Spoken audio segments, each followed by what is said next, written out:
Rida, dalam usiamu yang masih 30 tahun, sekarang dikenal sebagai pengusaha ayam goreng yang sukses. Bagaimana ceritanya sampai kok terjun ke bisnis ayam goreng ini? Ya karena menyambung cerita tadi dari Kalimantan, memang saya gak betah di Kalimantan ya. Cari duit memang susah, terus di Kalimantan pekerjaan juga cari pekerjaan susah. Akhirnya saya putuskan untuk lari ke Jakarta. Terbang ke Jakarta, akhirnya saya bikin lamaran-lamaran gimana caranya saya diterima di salah satu perusahaan di Jakarta. Tujuannya untuk apa? Bukan untuk mengejar karir. Tapi? Untuk cari modal, karena saya nggak punya modal sama sekali. Emang mau ngapain dengan modal itu? Ya saya pengen usaha bang. Sudah terpikirkan soal ayam ini? Belum ada terpikirkan. Cuman saya dikerja itu sambil cari duit, cari suap nasi sehari-harinya, buat bayar kos-kosan dan lain sebagainya. Saya mikir usaha apa. Akhirnya lama-lama jenuh di salah satu perusahaan itu, saya mundur tanpa berita, tanpa resign, tanpa apa. Nah, karena resign harus monotis bang. Waduh, monotis lama banget. Kabur lagi. Akhirnya cerita jelek ini ya. belum ada endingnya ini. Oh belum, masih ada ujungnya ya? Masih ada ujungnya. Jadi di kos-kosan itu bingung karena udah nggak punya penghasilan, motor udah ditarik leasing ya kan. Duh, gimana caranya? Debt collector itu ya? Iya, debt collector. Oke, terus? Ya. Akhirnya kan saya ini suka kuliner, makanan-makanan pedes. Dimanapun aja saya googling makanan-makanan pedes, saya samperin.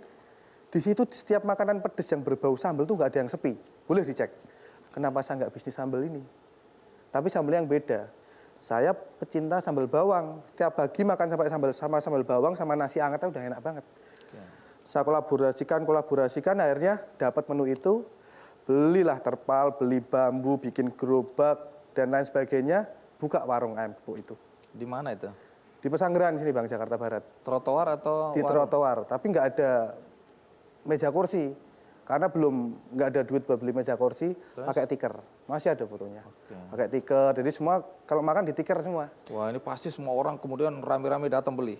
Beli alhamdulillah. Terus? Selama 8 bulan itu, pokoknya saya perintisan itu sampai 6 bulan sendiri. Sampai 6 bulan sendiri memang saya nggak kuat bayar gaji. Tapi 6 bulan itu udah untung?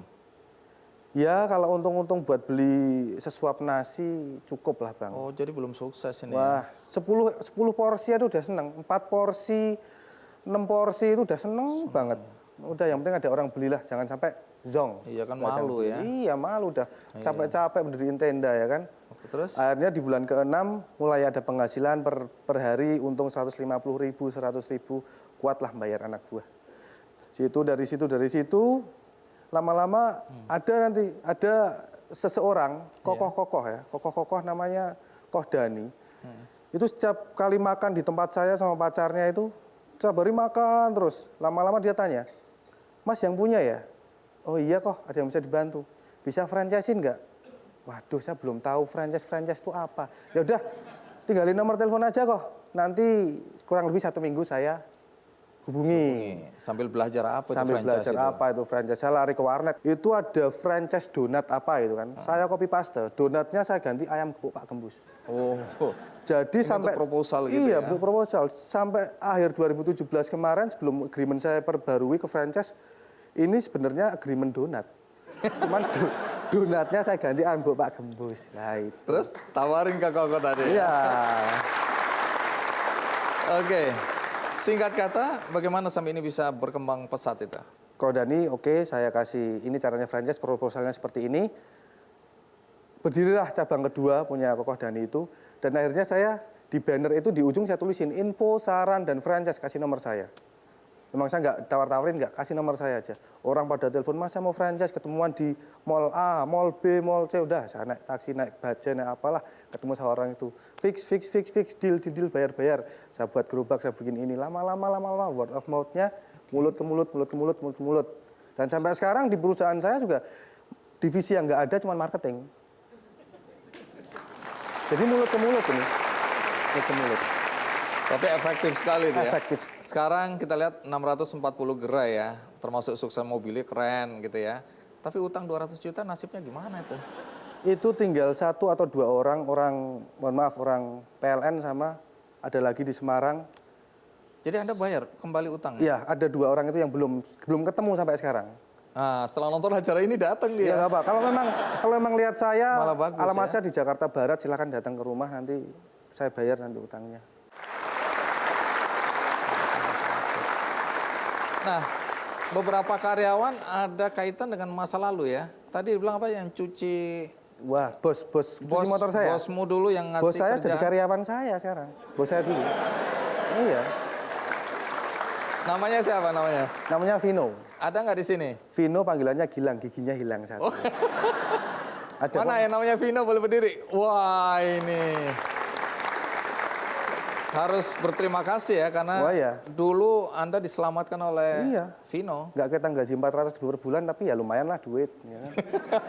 Sekarang gaji dia bahkan 4 kali 5 kali lipat loh. Balasnya bagus sekarang saya dong. Iya, iya. Jangan, Masuk Mbak. surga udah masuk surga.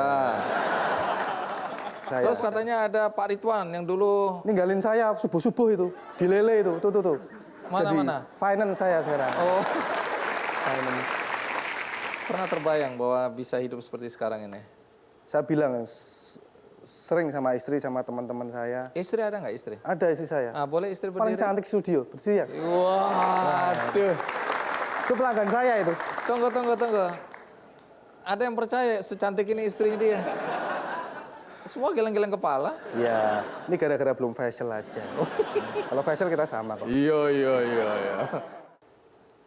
Nah, di akhir segmen ini, Ridho ingin membagikan 50 voucher untuk makan gratis satu kali sepuasnya ayam gepuk Pak Gembus, dimanapun juga. Dimanapun juga.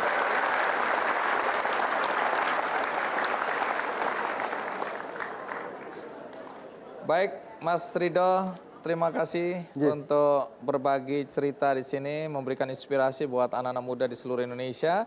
Dan berikutnya saya akan mengundang juga seorang anak muda lulusan Politeknik jurusan elektro, tapi dia sukses di bisnis budidaya jamur. Bagaimana ceritanya? Saya akan segera kembali. Nah, teman-teman, jualan ke teman kelas. Ke teman sekelas. Enggak malu itu? Ya memang sih malu, awalnya malu, tapi ya udahlah jualan aja, yang penting bisa makan gitu.